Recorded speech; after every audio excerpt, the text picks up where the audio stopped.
Hello students, তোমাদের সবাইকে Surajit Manna creations চ্যানেলের পক্ষ থেকে সুস্বাগতম। আশা করি তোমরা সকলে ভালো আছো। আমি তোমাদের জন্য এই ভিডিওতে 2024 সালের দ্বিতীয় পর্যায়ক্রমিক মূল্যায়ন তথা সেকেন্ড সামেটিভ ইভ্যালুয়েশনের জন্য ক্লাস 6-এর ভূগোলের এক সেট প্রশ্নপত্রের সম্পূর্ণ সমাধান করছি। এই প্রশ্নপত্রের সেটটি তোমরা পেয়ে যাবে রায় ও মার্টিনের প্রশ্ন বিচিত্রার 6 নম্বর সেট। হলদিবাড়ি হাই স্কুল এইচএস এই স্কুলে যে প্রশ্নপত্রের সেটটি রয়েছে সেই সেটের সম্পূর্ণ সমাধান করছি। তার আগে তোমাদের কাছে অনুরোধ, তোমরা ভিডিওটি পুরোটা দেখো, ভিডিওটি কেমন লাগলো কমেন্ট করে জানিও এবং ভিডিওটিতে লাইক দাও এবং ভিডিওটি শেয়ার করো। আলোচনা শুরু করছি। একের দাগে সঠিক উত্তরটি নির্বাচন করে লেখো। একের দাগে পৃথিবীতে মহাদেশের সংখ্যা 5টি, 6টি, 7টি, 8টি। সঠিক উত্তরটি হল অপশন সি 7টি। দুই দাগে বৃষ্টিপাতের পরিমাপ মাপা হয় 4 দ্বারা, তা হলো থার্মোমিটার, রেনগজ, হাইগ্রোমিটার, অ্যানিমোমিটার। সঠিক উত্তরটি হল অপশন বিতে রেনগজ।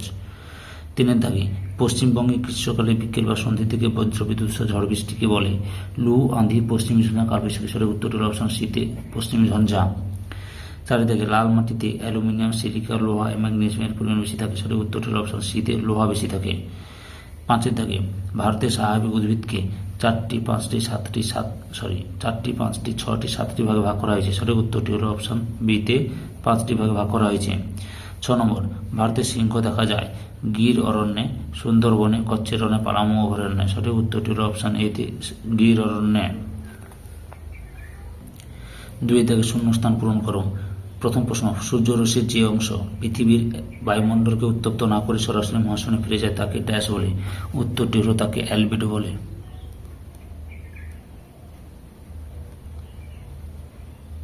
অ্যালবিডো বলে।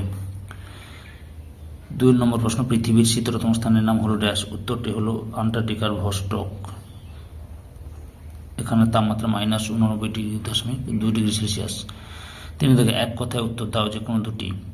প্রথম প্রশ্ন, কোন মহাদেশকে দ্বীপ মহাদেশ বলা হয়? উত্তরটি হলো অস্ট্রেলিয়া। ওশিয়ানিয়া মহাদেশকে ওশিয়ানিয়া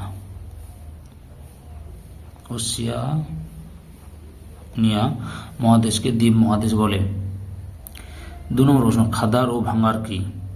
উত্তরটি এটাই লিখবে, খাদারে নদী তীরবর্তী অঞ্চলের নবীন পলিমাটিকে খাদার বলে। আর ভাঙারে লিখবে নদী অববাহিকার উঁচু অংশের প্রাচীন পলিমাটিকে ভাঙর বলে। 3 নম্বর প্রশ্ন, কোন ভেষজ উদ্ভিদ অ্যান্টিবায়োটিকের কাজ করে? উত্তরটি হল কালো মেঘ।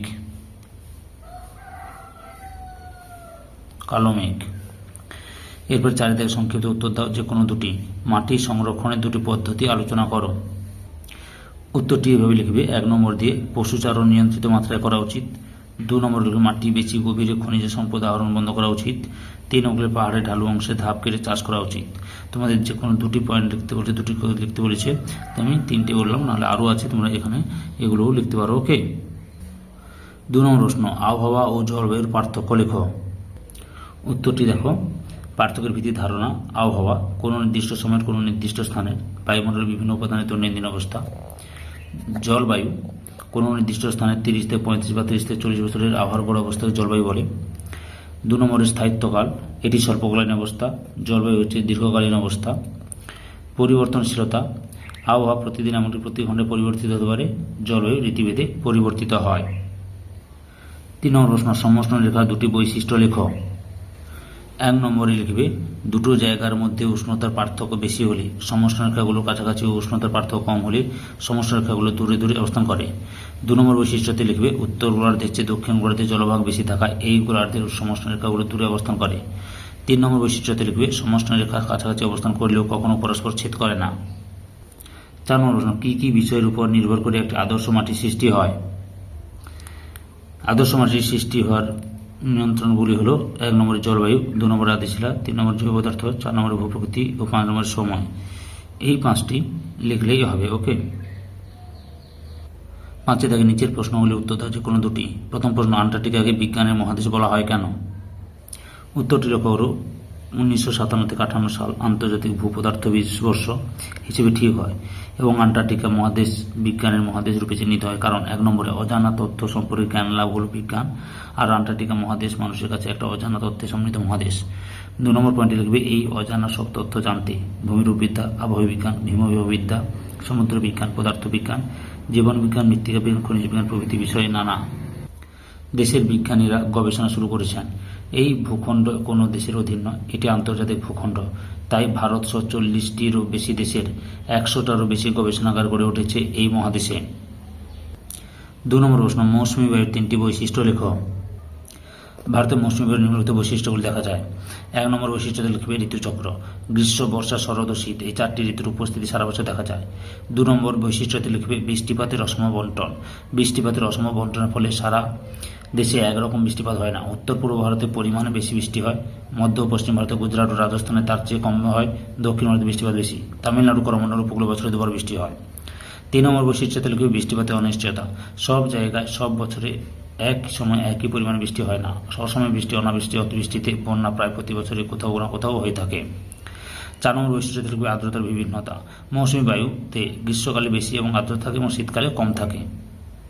3 নম্বর প্রশ্ন, সমুদ্র ধারে আবহাওয়া আরামদায়ক কেন?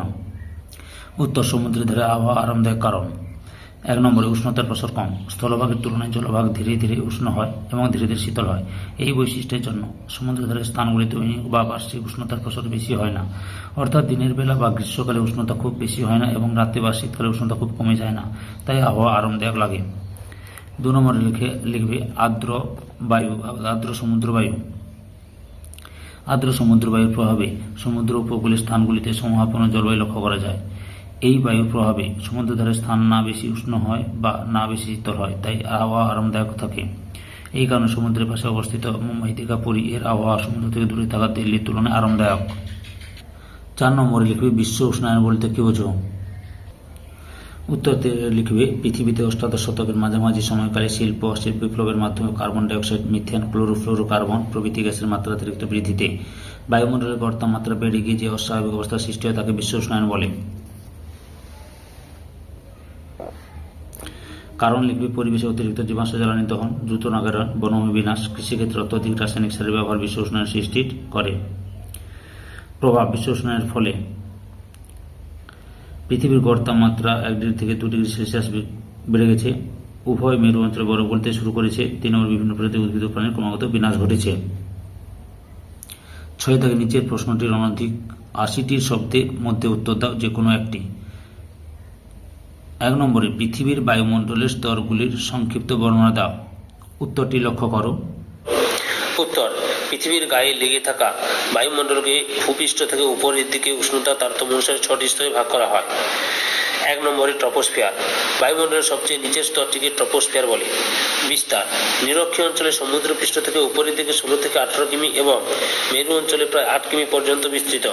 বৈশিষ্ট্য, এই স্তরে প্রতি 1000 মিটার উচ্চতা বৃদ্ধির সঙ্গে সঙ্গে উষ্ণতা 6.4 ডিগ্রি সেলসিয়াস হারে হ্রাস পায়। একে স্বাভাবিক উষ্ণতার হ্রাসের হার বলে। 2 নম্বরে প্রায় 75% বায়বীয় উপাদান যেমন জলীয় বাষ্প, ধূলিকণা, বিভিন্ন গ্যাস এই স্তরে থাকে। 3 নম্বর বৈশিষ্ট্য, ঝড়, বৃষ্টি, বিদ্যুৎ, বজ্রপাত প্রভৃতি বায়বীয় গোলযোগ এই স্তরে ঘটে বলে একে ক্ষুব্ধমণ্ডল বলা হয়। 4 নম্বর বৈশিষ্ট্য, ট্রপোস্ফিয়ারের ঊর্ধ্বসীমাকে বলা হয় ট্রপোপজ। 2 নম্বর স্তর হচ্ছে স্ট্র্যাটোস্ফিয়ার। ট্রপোস্ফিয়ারের উপরে বায়ুমণ্ডলের দ্বিতীয় স্তরটিকে বলা হয় স্ট্র্যাটোস্ফিয়ার। বিস্তার, ট্রপোপজ থেকে উপরে 50 কিমি পর্যন্ত এই স্তরটি বিস্তৃত। বৈশিষ্ট্য, 1 নম্বর বৈশিষ্ট্য, এই স্তরে উচ্চতা বৃদ্ধির সঙ্গে সঙ্গে উষ্ণতা বৃদ্ধি পায়। 2 নম্বর বৈশিষ্ট্য, এই স্তরে 20 থেকে 25 কিমি উচ্চতায় থাকা ওজোন স্তর ক্ষতিকারক অতিবেগুনি রশ্মি শোষণ করে। 3 নম্বর বৈশিষ্ট্য, এখানে মেঘ, বায়ু প্রবাহ, ঝড়, বৃষ্টি দেখা যায় না, তাই একে শান্ত মণ্ডল বলা হয়। এই কারণে বিমানগুলি এই স্তর দিয়ে চলাচল করে। 4 নম্বর বৈশিষ্ট্য, স্ট্র্যাটোস্ফিয়ারের ঊর্ধ্বসীমাকে স্ট্র্যাটোপজ বলে। 3 নম্বর স্তর মেসোস্ফিয়ার। স্ট্র্যাটোস্ফিয়ারের উপরে বায়ুমণ্ডলের তৃতীয় স্তরটিকে বলা হয় মেসোস্ফিয়ার। বিস্তার, 50 থেকে 80 কিমি উচ্চতার মধ্যে এই স্তরটি বিস্তৃত। বৈশিষ্ট্য, 1 নম্বর বৈশিষ্ট্য, এই স্তরের উচ্চতা এই স্তরের উচ্চতা বৃদ্ধির সঙ্গে সঙ্গে উষ্ণতা হ্রাস পায়। মহাকাশ থেকে ছুটে আসা উল্কাগুলি মূলত এই স্তরে এসে পরিছাই হয়ে যায়। 2 নম্বর বৈশিষ্ট্য, মেসোস্ফিয়ারের ঊর্ধ্বসীমাকে মেসোপজ বলে। 4 নম্বর স্তর থার্মোস্ফিয়ার। মেসোস্ফিয়ারের উপরে বায়ুমণ্ডলের চতুর্থ তাপম স্তরটি হল থার্মোস্ফিয়ার। থার্মোস্ফিয়ারের আরেক নাম আয়োনোস্ফিয়ার। বিস্তার, 80 থেকে 300 কিমি উচ্চতা পর্যন্ত বিস্তৃত। বৈশিষ্ট্য, 1 নম্বর বৈশিষ্ট্য, এই স্তরে উচ্চতা বৃদ্ধির সঙ্গে সঙ্গে দ্রুত তাপ বৃদ্ধি পেতে থাকে।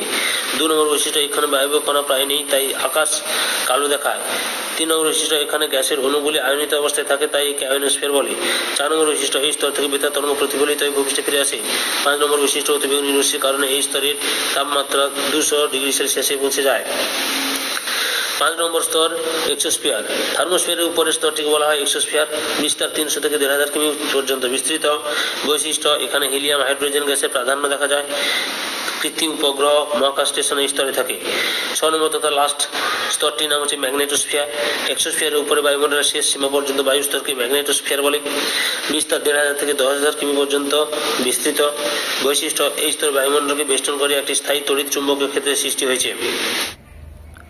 2 নম্বর প্রশ্ন, পৃথিবীর অভ্যন্তরের স্তরগুলি চিত্রসহ বর্ণনা করো। উত্তরটি লক্ষ্য করো। উত্তর: ভূবিজ্ঞানীরা বিভিন্ন প্রকার ভূমিকম্প তরঙ্গের গতিবিধি পর্যবেক্ষণ করে পৃথিবীর অভ্যন্তরভাগে 3টি ভাগে ভাগ করেছে, যথা ভূত্বক, গুরুমণ্ডল ও কেন্দ্রমণ্ডল। 1 নম্বরে ভূত্বক। গুরুমণ্ডলের উপরে পৃথিবীকে বেষ্টন করে যে কঠিন হালকা শিলাস্তরটি রয়েছে তাকে ভূত্বক বলে। এই স্তরের গভীরতা গড়ে প্রায় 30 কিমি। এই স্তরের ঘনত্ব 2.2 থেকে 2.9 গ্রাম পার ঘন সেন্টিমিটার। এই স্তরে সিলিকা, অ্যালুমিনিয়াম, ম্যাগনেসিয়ামের পরিমাণ বেশি থাকে। ভূত্বকের উপরের অংশে সিলিকা ও অ্যালুমিনিয়ামের পরিমাণ বেশি থাকে বলে একে শিয়াল বলে। শিয়াল মহাদেশীয় ভূত্বক গঠন করে। ভূত্বকের নিচের অংশটিতে সিলিকা, ম্যাগনেসিয়ামের পরিমাণ বেশি থাকা একে সীমা বলে। সীমা মহাসাগরীয় ভূত্বক গঠন করে। শিয়াল এবং সীমা কলোরাডো বিযুক্তি রেখা দ্বারা বিভক্ত। 2 নম্বরে গুরুমণ্ডল। ভূত্বকের নিচ থেকে কেন্দ্রমণ্ডল পর্যন্ত বিস্তৃত ঘন সান্দ্র পদার্থের স্তরটিকে গুরুমণ্ডল বলে। এই স্তরের গভীরতা প্রায় 2900 কিলোমিটার এবং ঘনত্ব প্রায় 3.4 থেকে 5.6 গ্রাম পার ঘন সেন্টিমিটার। নিকেল, লোহা, ক্রোমিয়াম ও ম্যাগনেসিয়াম এই স্তরের প্রধান উপাদান। গুরুমণ্ডলকে 2টি উপবিভাগে ভাগ করা যায়, যথা বহিঃগুরুমণ্ডল এবং অন্তঃগুরুমণ্ডল। গুটেনবার্গ বিযুক্তি বহিঃগুরুমণ্ডল এবং অন্তঃগুরুমণ্ডলকে বিভক্ত করেছে। এই ছবিটা দেওয়ার চেষ্টা করো, তোমরা স্ক্রিনশট মেরে নিয়ে আঁকো, নাহলে তোমাদের টেক্সট বইতে এই ছবিটা রয়েছে, ওখান থেকেও প্র্যাকটিস করতে পারো। 3 নম্বরে কেন্দ্রমণ্ডল। গুরুমণ্ডলের নিচ থেকে পৃথিবীর কেন্দ্র পর্যন্ত বিস্তৃত অংশটির নাম কেন্দ্রমণ্ডল। এর গভীরতা 6371 কিমি। এই স্তরের ঘনত্ব 12.8 থেকে 13.1 কিমি পার ঘন সেন্টিমিটার। নিকেল এবং লোহা এই স্তরের প্রধান উপাদান, তাই এই স্তরকে নিফের স্তরও বলা হয়। কেন্দ্রমণ্ডলকে বহিঃকেন্দ্রমণ্ডল এবং অন্তঃকেন্দ্রমণ্ডল এই 2 ভাগে ভাগ করা যায়। সম্পূর্ণ